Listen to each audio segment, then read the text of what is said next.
The Prisoner of Azkaban is one of my most beloved films, yet least favourite book.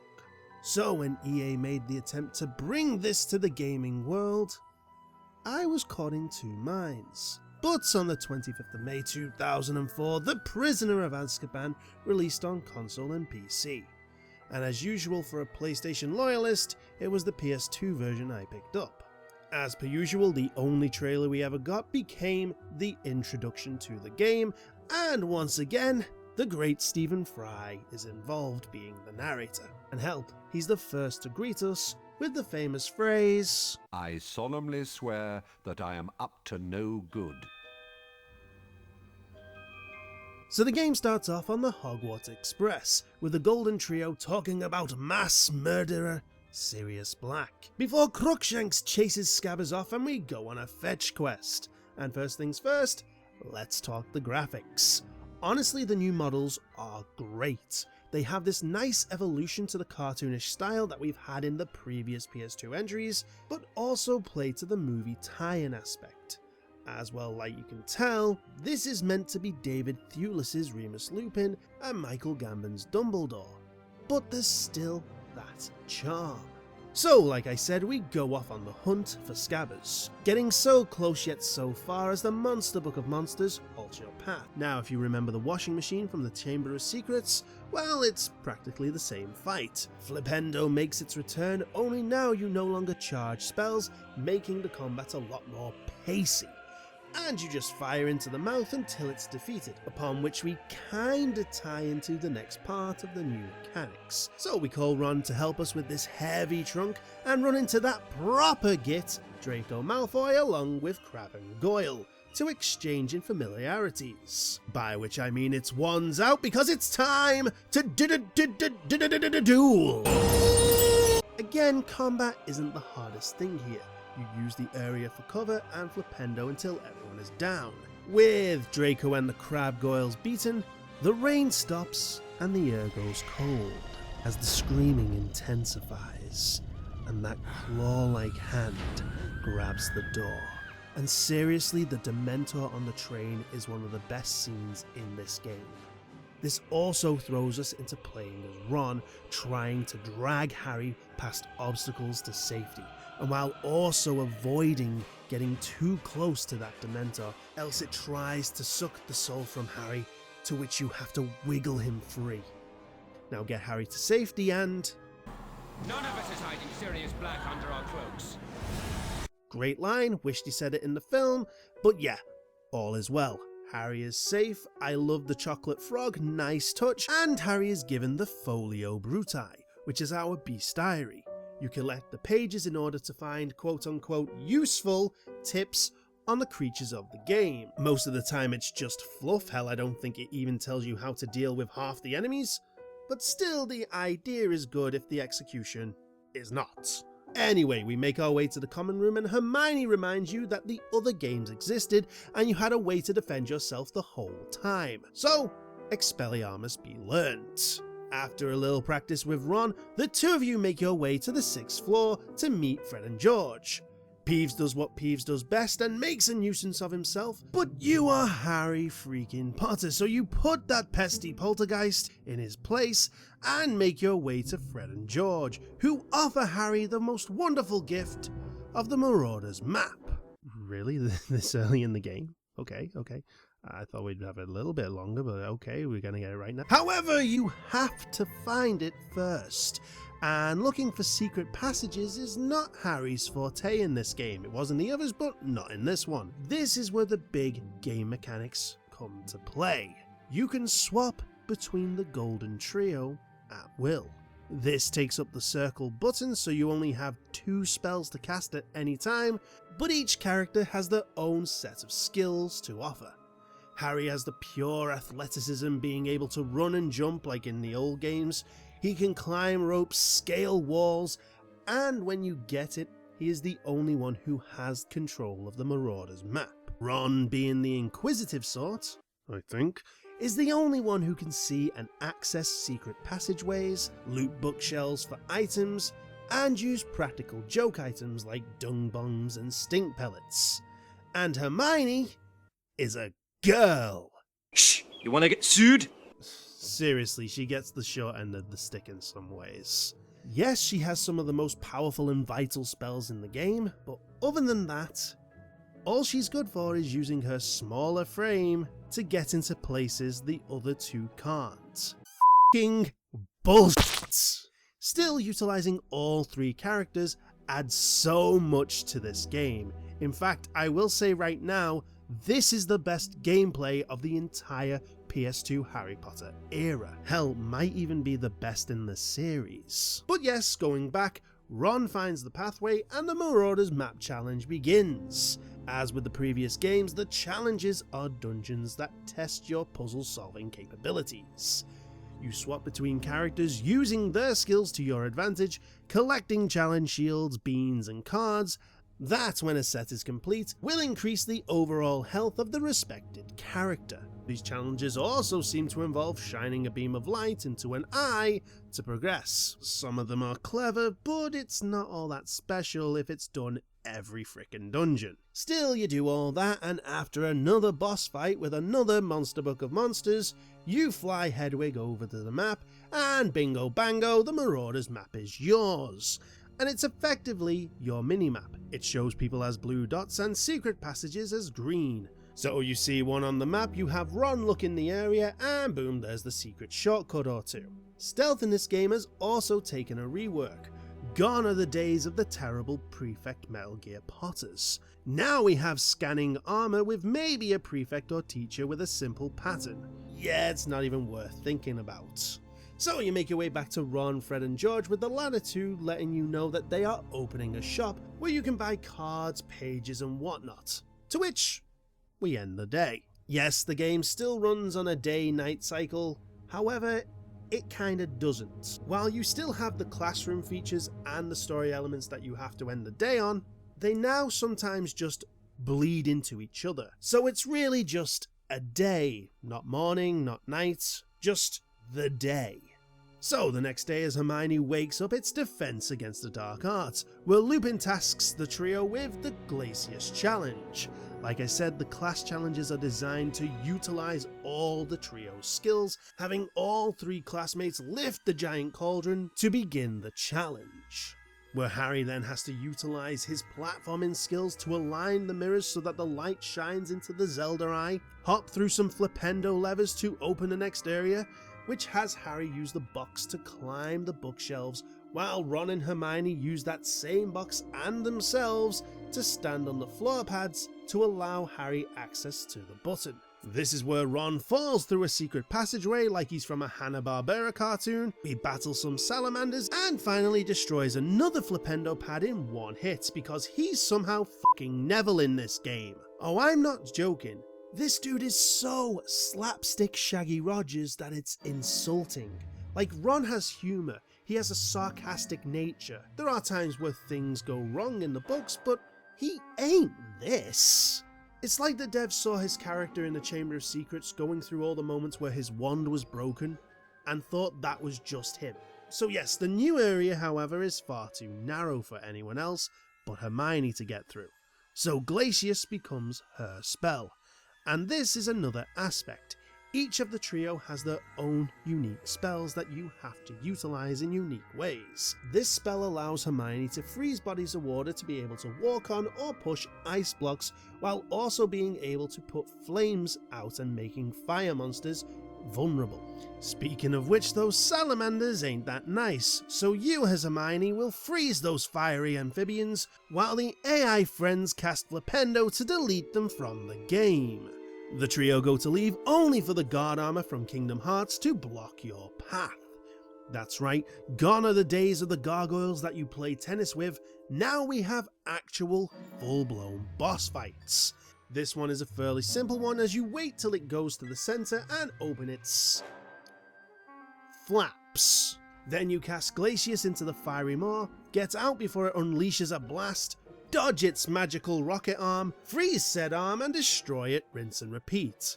Final phase has the feat deal shockwave damage, but the premises is still the same. Then with the boss defeated, congratulations, 50 house points for Gryffindor, Harry asks for Dementor lessons, gets pied, and now you're late for potions. where Ron blows us up and has to drag Harry's corpse over to Snape to learn how to use the Wiggenweld potion.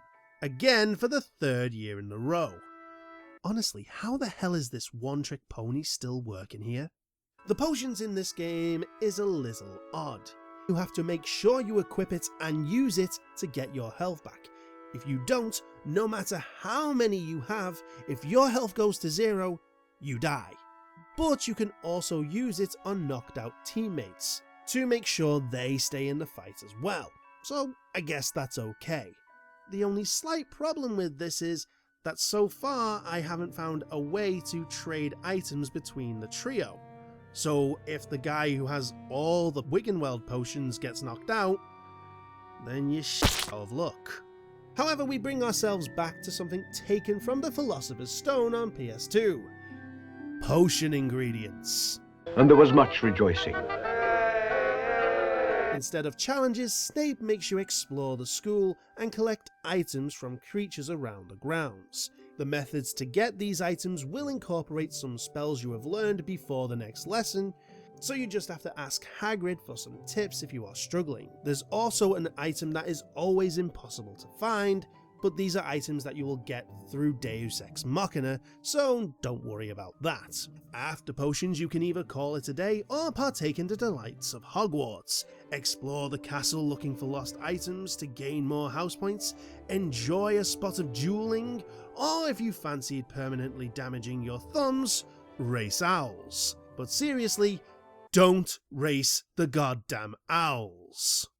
Now for us, we'll just end the day. To line up with the other games, when you end the school day, all the points get calculated, but to be honest, even this knows it's a novelty wearing thin. Also, Hogwarts has reinvented itself to reflect the third movie, in an almost one-to-one look. The new clock and pendulum at the entrance, the bridge Neville blows up in the last movie, all there, and you've got to appreciate the detail the devs took. Anyway, our first night there, and Neville once again needs rescuing, as Malfoy has locked him in the Muggle Studies classroom. First things first, this is an interesting location. Muggle Studies is something we rarely see or hear about, as well, while the understanding from a wizard perspective would be interesting, it's just our stuff, so isn't really looked into that much. And second, why is it always me? so yes, we make our way to the Muggle Studies, and Neville is being stalked by a ghoul. We use Ron to look in the big box, which happens to be a Jack-in-the-Box, sending Ron flying like something out of a Chaplin film. I mean, even the ghoul is like, what the f***, eh? So yes, Ron is tasked with navigating the classroom, destroying enchanted children's toys and whatnot before locating the Lumos Duo spellbook. And being the most deadly spell in the series, according to the last game, Ron can use this to stun spectral beings such as the Hinky Punks you now encounter. You can also charge burnt out light orbs to create a beam of light, which is how we escape the room. Now the rocket robot is a funny little boss. Just wait for him to do his little spin and cast for Pando when he opens his chest. Once the robot is down, you charge the orb on the train to open the gate, Lumos the ghoul to back him into said passageway, and that's it. The ghoul is beaten, Neville is safe, and the portrait has been slashed, with Peeves letting everyone know it was Sirius Black. And okay, why is the story pacing going the exact same way as Chamber of Secrets? Oh, I'm not joking. If you remember, the first night at Hogwarts after you arrive, Neville got into trouble, you rescue him, and a major bad plot event happens. Chamber has been opened, Sirius slashed the portrait. I mean, I know there's not much you can add here, but still that's almost too cookie cuttery, eh? Come on. Anyway, McGonagall sends us to bed to end the day, bringing on Cur of Magical Creatures and the introduction of Buckbeak. This beautiful brute is the replacement for your broomsticks to fly around Hogwarts, and I'll be honest, it is a terrible one. For starters, Beaky can only be accessed at Hagrid's hut, meaning you have to run all the way there first, then you have to bow and go through a long ass animation just to ride him. This is nowhere near as good as the Nimbus 2000 was, as with the broom you could just hop on the moment you set foot onto the grounds, and it just felt smoother. Buckbeak feels rougher, which I guess feels like a nod to the animal versus broom aspect in the book, but in a video game you want things to run smooth and be easily accessible.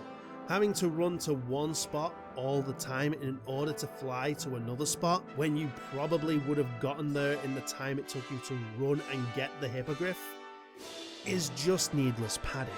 You finish with Beaky, Malfoy insults the hippogriff, and Beaky offers a rebuttal, to which Malfoy is sent to the hospital wing, but never mind all that, it's Quidditch! Oh wait, no it's not. Quidditch isn't in the game anymore, so it's just a cutscene showing Harry's first match being interrupted by Death Eaters. Harry falls, fade to black, and we wake up in the hospital wing.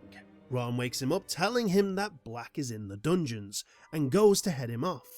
Don't remember this in the book. Well, no matter. Peeves is there preventing your way, locking Ron's feet together. So another battle with the poltergeist it is. Dodging whatever he throws at you, casting Flipendo, all while he taunts you and Ron over a secret he knows. But as you are Harry frickin' Potter, you send him packing, and Ron presses on to the dungeons. Fast forward to the dungeons, and Ron sends you to look over this ominously large drop for Sirius Black, and oh, I see what you did there. Yes, in a move that would inspire an entire character's existence. Probably. Ron frickin' patches you and reveals he is Malfoy all along. Honestly, I wish this was actually something in the book, cause that would have been golden. Props to EA for doing this. But no, the real Ron saves the day, thanks to Peeves telling him the secret he was singing about before. So Ron finds a secret passageway into the mines of Moria. Honestly, how could you not think Lord of the Rings with these little buggers? But no, these are red caps. They are annoying, but they die easy. After the battle with the Red Caps, the Saviour needs a saving, as Hedwig is sent to grab Hermione. We learn the Reparo spell, sneak back out of the dungeons, and Ron stole the Graphorn's horn Snape needed for their potions class. End the day. Now with all the ingredients, Snape will unlock us the next potion, which acts as an antidote. You get tasked with more ingredients, and then it's Charms class for Harry's Carpe Retractum spell. This challenge is probably the coolest one, using Hermione to cool down handles for everyone to grab before a wave of red caps swarm you as the elevator makes its way down. Still utilizing Hermione, you freeze the pond underneath to let Harry and Ron out before going it alone, using all her spells to push an ice block into the correct space before it's Harry's turn to climb ropes, scale walls, and in the end learn the Carpe Retractum spell, allowing him to pull specific items towards him or use it as a grappling hook to propel himself. Sadly, the latter is hard to come by, but it's still great to see all these puzzles become so intricate, with each of the trio contributing. The boss of this challenge would be another epic fight if it wasn't so shoehorned in. The knight requires you to pull the shield with Carpe Retractum. These shields are actually lizard-like statues with holes in their chests, which you have to cast Flipendo at. When all shields are gone, the statue will gain 4 swords and start spinning around like a Beyblade of death, until you cast Carpe Retractum on its head, winning the fight. Seriously, this has a Souls boss in the making, and it's a shame that boss fights aren't really seen as an important aspect in this game. So with the boss down, 50 points to Gryffindor, and we end the day, to which we now meet up with Lupin to learn our Patronus charm. Again, this takes Harry into a mini challenge, and oh boy, this one is tense. You have to push panels into their docking stations, which for the first part is just simple.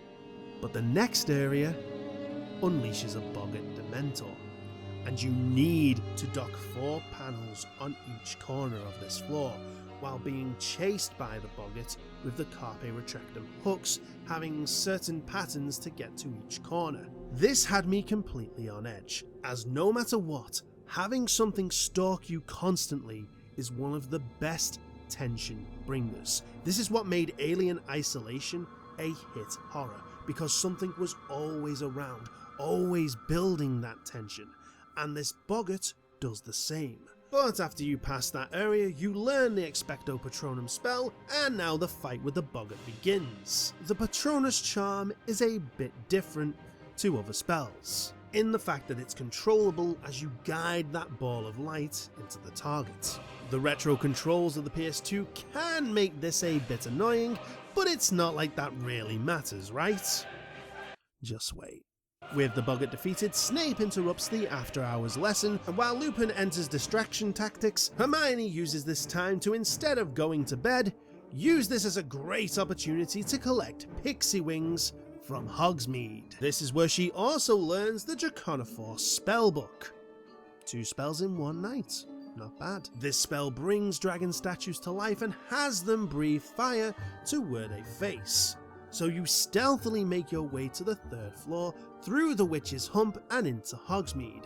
There, Draco and the Crabgoyles, who should also be in bed, challenge you to a duel. You win the duel, Draconiforce the repaired statue, cool the burning fairies down, and... Harry! This is where things get troublesome. Honestly, I do not like the Dementor fights. The send one control spell into as many Dementors as possible gets a little tedious, and yeah, I'm not a fan. But you break the gate to safety, sneak back to the 7th floor, and Peeves informs you that Sirius Black struck again inside the boys' dorm.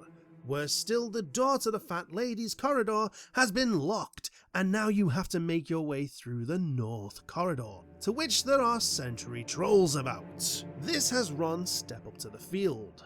Trolls are very interested in the dung bombs Ron can use. You throw one out, they ignore everything around them to go and investigate. There are 4 trolls, meaning 4 bombs are needed, but the game doesn't count you getting caught as a restart.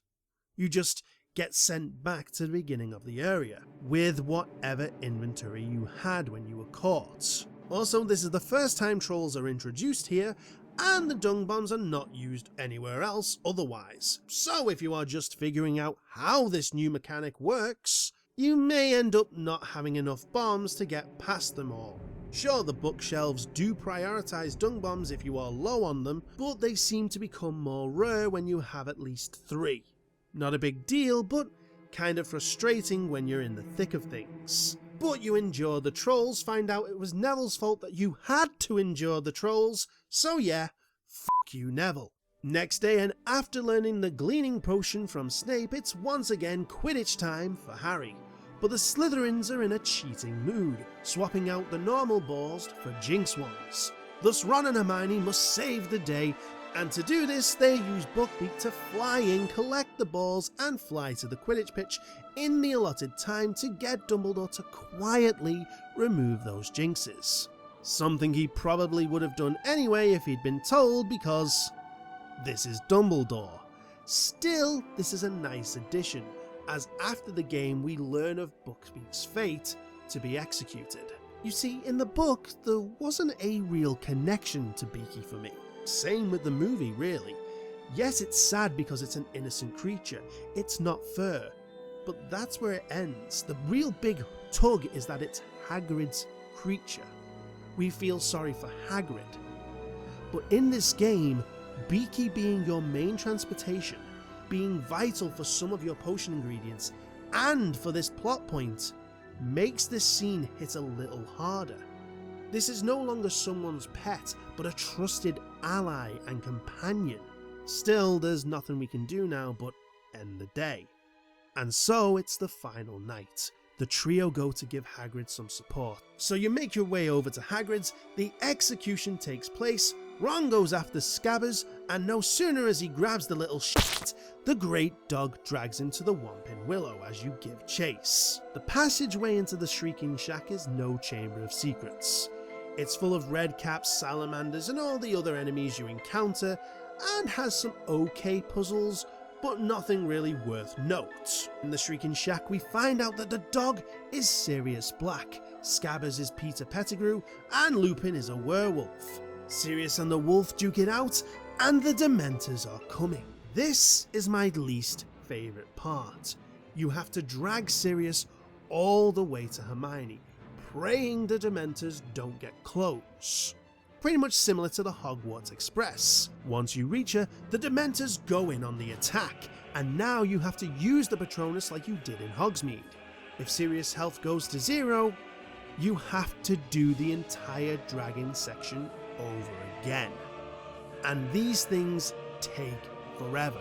There's no real gauge or timer to say how far you are, so it's just a wait for the cutscene moments. Succeed and you get knocked out for your reward, just as a ghost stag saves your life. All hail the ghost stag. Back in the hospital wing, you use the time turner to go back in time. Stephen Fry skips to the good part, and now the real Patronus fight begins. For the first time in the game, you can now charge your spell, unleashing the ghost stag to f up any Dementor it touched. You only have like 2 good hits in you, and you have to break through the wall of Dementors to reach the ones that are actually doing the damage to your past selves. Once this is done, you fly Buckbeak up to the tower, and that's pretty much the end of the game. After this, you can finish up whatever little errands you have and proceed to win the House Cup to finish the game. And honestly, I don't really know how to feel with Prisoner of Azkaban on PS2. It has great gameplay, but not a lot of places to really use it. This can be an issue with the console versions of the Harry Potter games, but I will say though that it does its best to keep you engaged. The book itself is a whole lot of nothing, and it's hard to translate that into the game. The only real eventful bits are to do with Sirius Black, so making anything to fill the gaps is always respected. Plus, like I said, the models look great. Now the PC version is a different story.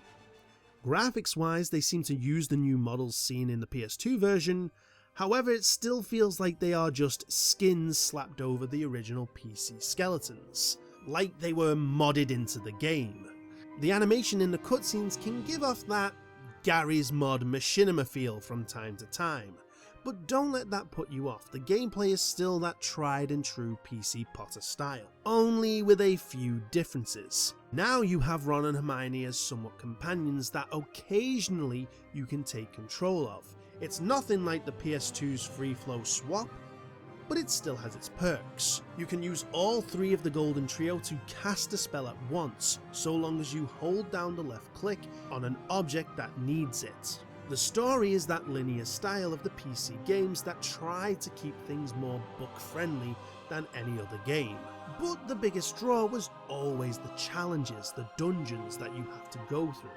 These take up most of the game time and always result in some great platform puzzle solving. This time around you have one lesson challenge for each hero. Ron's is the Carpe Retractum challenge, and this works almost the same as the PS2 version, but personally I like this version more. Hermione gains the Lopoforce and Draconoforce spells, turning both rabbit and dragon statues into living versions that you can control, and Harry has the Glacius spell, turning his challenges into the Floo Powder minigame from the PS1 Chamber of Secrets. Hell, the Patronus charm works a lot better here as well. You just charge up the spell until the ring around your arm reaches the 1 tip, and boom, perfect Patronus. Story-wise, it tries to meet the same checks as the PS2 version. The game starts out on the train with almost the exact same setup, though there's more dialogue in the PC version and it gives the characters a bit more flesh. It also has moments the PS2 version didn't have. Instead of Polyjuice Malfoy, we have Hermione looking for ways to help Buckbeak's appeal, though I think the former is still the better. Still, it's not without its issues. The biggest problem with this game is the length. Start to finish, it's a measly 2 hours long, and padded up to the wazoo. You gain a bunch of minigames that you have to do to collect all the cards, the challenges must be completed perfectly, and the collectibles all collected before you can be allowed to finish the game. And I don't mean finish the game as you have to do all this to save Sirius. No, you save Sirius, but in order to get the final cutscene, which is a throwaway cutscene really, you have to complete everything. It wouldn't be so bad, but the game seems like it's actually trying to wrap up quickly. Take this, you find the book to help with the appeal, go to Charms class to do the Glacius spell, and go to see Hagrid to learn about Beaky's fate. Then He was anxious to hear the outcome of Buckbeak's trial. like bloody hell EA, we didn't even get to see Hagrid about it. We find out his fate by the freaking sound of the chopping block. Then you get straight into the finale. Again though, the level design for the final dungeons has to be brought up, as while they are great, really creative, a chamber of secrets, they ain't, and I will always hold that level of standard. Overall, if I was to choose a game for you to drop coin on, it's PS2 all the way. I honestly expected to be let down by rose-tinted glasses, but no, I honestly believe if they could remaster these games for modern audiences, this would be the best version. Sure, Beaky is a worse broom, but you are able to explore a vast castle and grounds, and the graphics would hold up thanks to their still cartoonish looks. Hell, I believe the Dementor fights would be even better with the better responsive controls we have today. The PC version, however, is a sad shadow of the PS2 version and the Chamber of Secrets for PC. Hell, it removed Flipendo, and that's a big red flag right there. But it's the fact that it's very glitchy and requires you to complete the entire game 100% for a cheesy Leaving Hogwarts cutscene that annoys me. Hell, you haven't seen the cutscene because I didn't finish the game. I got glitched out and got stuck in one of the portrait secret passages and couldn't leave. And to be honest, wasn't prepared to spend another 2 hours repeating the story I just finished to get that. So yeah, PS2 all the way.